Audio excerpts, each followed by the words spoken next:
Welcome to today's episode of Blueprints. Today I am with Isabelle, my oldest daughter of 8, and this is super exciting. And today's Blueprint topic is going to be so cool to hear from Isabelle because it's really about choosing a career path, early career, figuring out what to do after high school. And so Isabelle, kind of set the stage for us today on how you ended up where you're at as a director of marketing at Custom Built. Yeah, absolutely. Well, first, it's super excited to be here with you. It's awesome to be able to do life, business, family, all the things together. And as you mentioned, I'm the oldest of 8. So that's a really big part of my life, I think, and a really big part of who I am today. Really grew up as, second mom to a lot of the kids in the house and helping my mom manage, the household and teach the kids and all that stuff and nurture them along the way. So I've always had a passion for really impacting people on a really personal relationship and personal level. It really starts with my siblings. They're definitely some of my greatest joys in life. The best people to hang out with. So I, have always had a passion for business from a young age. Obviously, growing up with you, being an entrepreneur, I've seen that path and I've seen the joys of it and I've seen the deep challenges, but I've still had a passion for that throughout my life. Yeah. So, and I think that really started probably my freshman year of high school. Okay. I did a little micro business venture. Yeah. What was that? That was, tell us about that. Yeah, that was a fun venture. I learned a lot in the process, but took a little micro business course and created a business plan to have basically a baking camp for girls over a summer. Yeah. So it was 5 days. I did girls ages 4 to 7. I think I had about 10 to 13 girls that were in the camp itself. So I did, the research ahead of time. I did all the planning ahead of time to have different baked goods that we'd make every day. And then, of course, like a craft in between and fill up our time from, 10 a.m. to 3 p.m., whatever it was. And then do the marketing in advance to actually get girls to sign up and coordinate everything. So that was my first kind of lesson in business. And I think I was telling you this before, and I don't think I made very much at the end of the day when it was all said and done. Yeah. But the experience that I gained through that. Well, and the impact that you had on those girls. Yeah, absolutely. They had the time of their life with you that week, and you still talk to some of them, don't you? I do. And I've had a couple of them. Somebody came back to me like probably 5 years, 6 years after I did that and was like, hey, that really made a big difference in my daughter's life. And she started baking because of that. And so you're totally right. It's not just about, the bottom line, but I did learn a lot about the bottom line through that experience, but it's really about the impact that you make on people. And so that was my first entrepreneur venture as a young high schooler. Right. And you graduated in an interesting time, right? Yeah.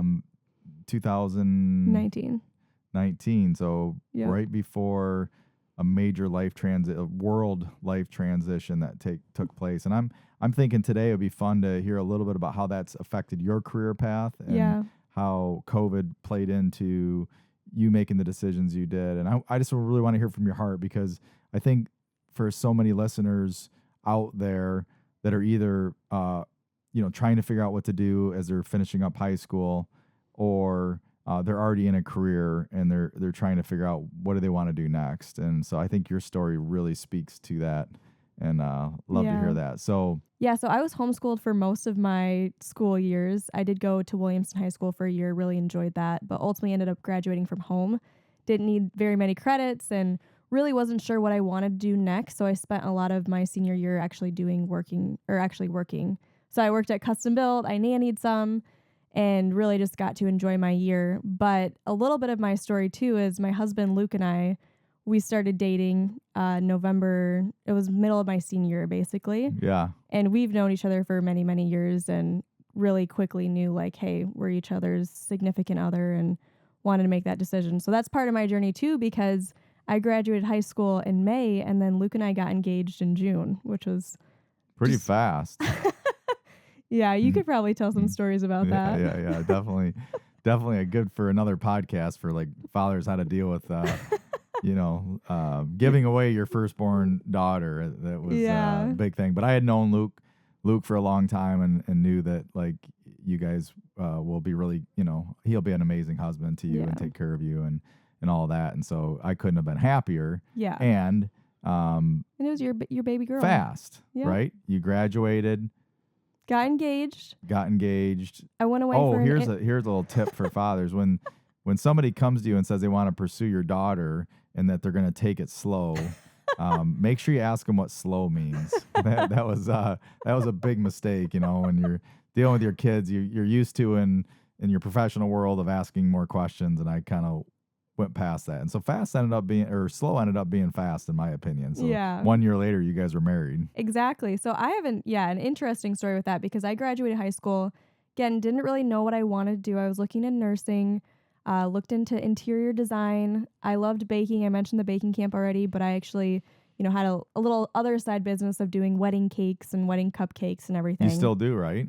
Well, I've kind of put that on the back burner. I don't market that anymore. Sold that business. Yeah, for somebody who, really, really wants me to, I would consider it. Yeah. But it takes a lot of time and energy, and I'm putting that into other areas at this point. So, then we got engaged. I went off to an internship down in Kansas City that was through a church program, and so I took 6 months, pretty much while the whole time that Luke and I were engaged, to go be at this internship and just pursue a time of learning more about myself, my faith, and just take some time away. I went and moved again down to Kansas City, so away from family, and just kind of my first thing out. I think that internship and that concept of getting away, you had to be off your phone for much of the time, and you had to spend a lot of time journaling and really getting to know yourself. It was really it's a challenging internship that you did down there, and had a big impact on some of the decisions you made, I think, as well. So. Yeah, it absolutely did. And it was also a really incredible community down there. I've met some of my best friends through that internship to this day still. So I definitely learned a lot in that time. Came back in December. Luke and I got married in January of 2020, right before COVID. And then we moved down to Purdue University for him to finish up his education. And then COVID happened. Was he a senior year? He was a junior year. Okay. Yeah, it was halfway through his junior year. Okay. So. All right. So then January 4th, you guys get married, and then March, COVID hits. Yeah, and COVID hits. We were down in Florida at the time on spring break, and COVID hit, and we were like, what's going to happen?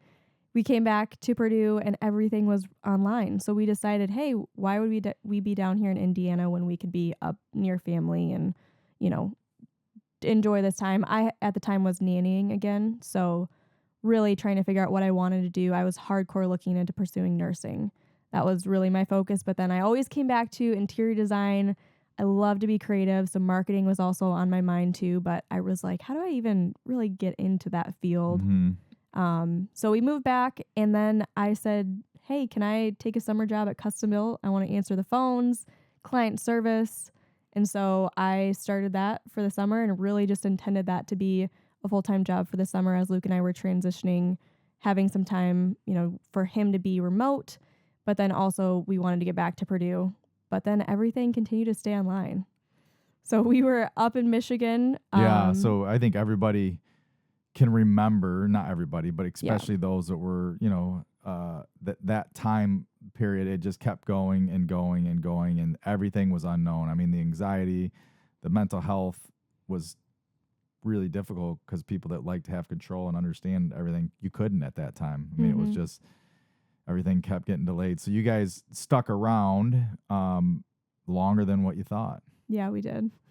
And I know from, so you made the comment, like, how do I get into marketing? And so I think sometimes in life, wouldn't you say, like, you just take the next step? Yes, absolutely. Yeah.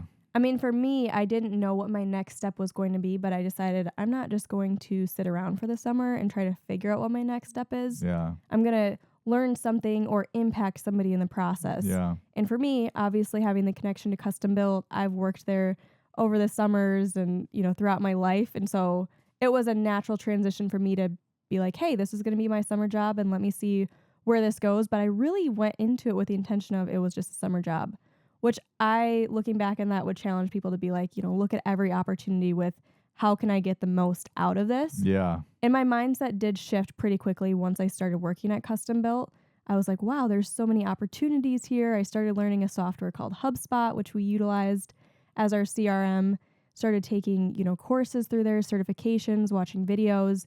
And then that's really when my mind began to expand with there's so much opportunity for us as a business utilizing this tool. Well, HubSpot is a major marketing tool, right? Like in a major organization in the area of CRMs and marketing. Yeah, they're definitely a thought leader in the space of all things content creation, marketing. They lead the world in a lot of areas. So I just had this thought, like you're coming to work for your dad's business for the summertime because there's, because you want to help, you want to do something, but you're still, you and Luke are newly married. You have all your firsts that are happening, and he's still finishing college, and there's a lot of uncertainty. But you took that opportunity. You didn't treat that just like a job. You treated it more than that. You're like, what can I do to you? So you captured the vision of what we were trying to do with HubSpot, because we had HubSpot as a tool for 4 years, and honestly, we used not even 0.5% of what it could do for us at that point. And I had grown very frustrated, because we had worked with several companies to help us implement HubSpot into our company and to start creating blogs and writing, creating videos and things like that. And so you really jumped in and spent your time learning, like not just at work, but you were thinking about it after work. You were doing a lot of research to grow your skill set. Yeah. And I had heard you talk about the investment that you made into HubSpot. So coming in, I kind of already knew that was a pain point in the business. Like we're investing, HubSpot's not a cheap software to invest in. Right. Because it really is robust in so many areas and can save you time and money in a lot of spaces. But we, again, were utilizing, I would say, about 2% of what we could have utilized at that point. Right.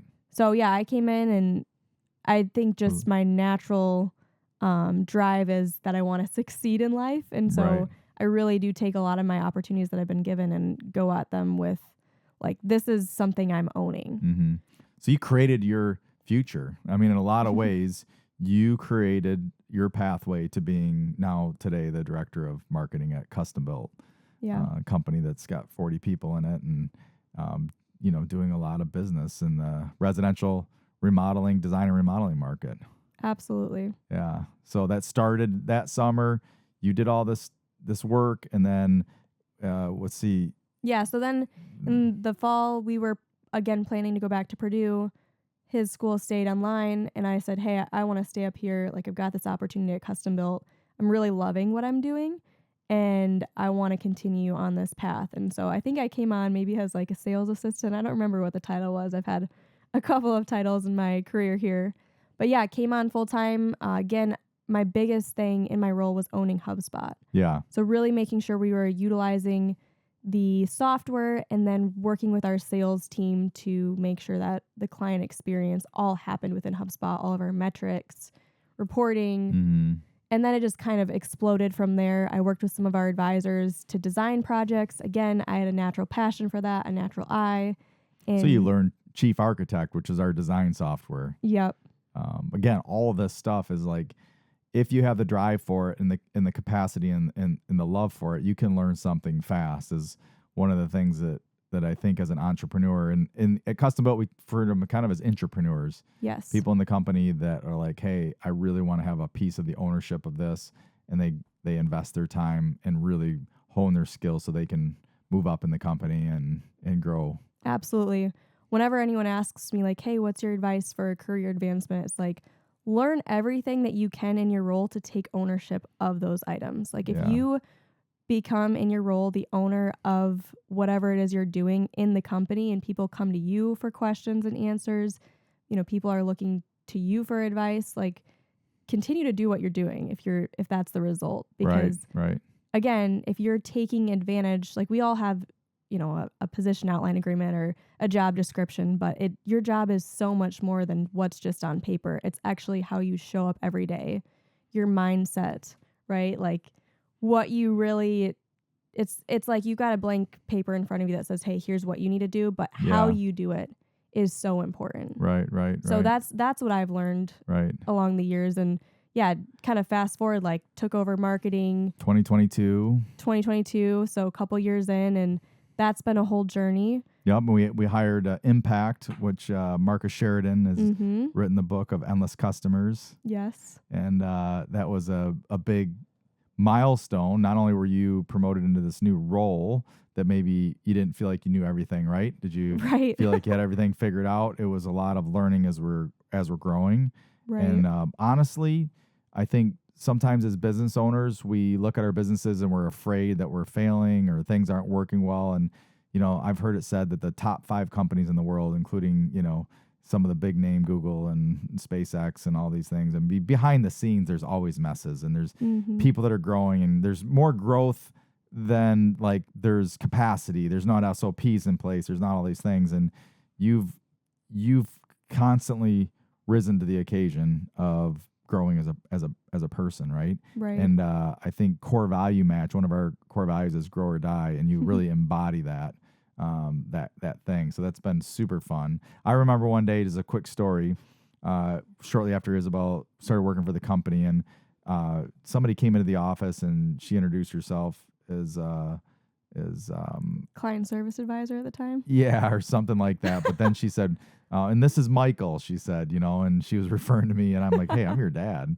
But that, again, a mentality of like, I'm here to do a job. I'm here to be part of this company, and I'm not successful because this is my dad's business. And she's always taken that very professional position, which I think has empowered you because you see yourself as a leader in the company versus seeing yourself as my daughter. Right. You know what I'm saying? There's just a difference there. You are my daughter. Yes. But you also are a leader in the organization, and you wanted people to feel that. Now, this is a male-dominated industry on top of that, right? It is. So there's some of that you have to overcome as well, Absolutely. I mean, especially when we're working with our trade partners and managing projects and things like that. So, communication and being direct and concise in the construction industry is so important. Yeah. And honestly, as a leader, communication is one of the things that you can always strive for growing in. Right? Yeah.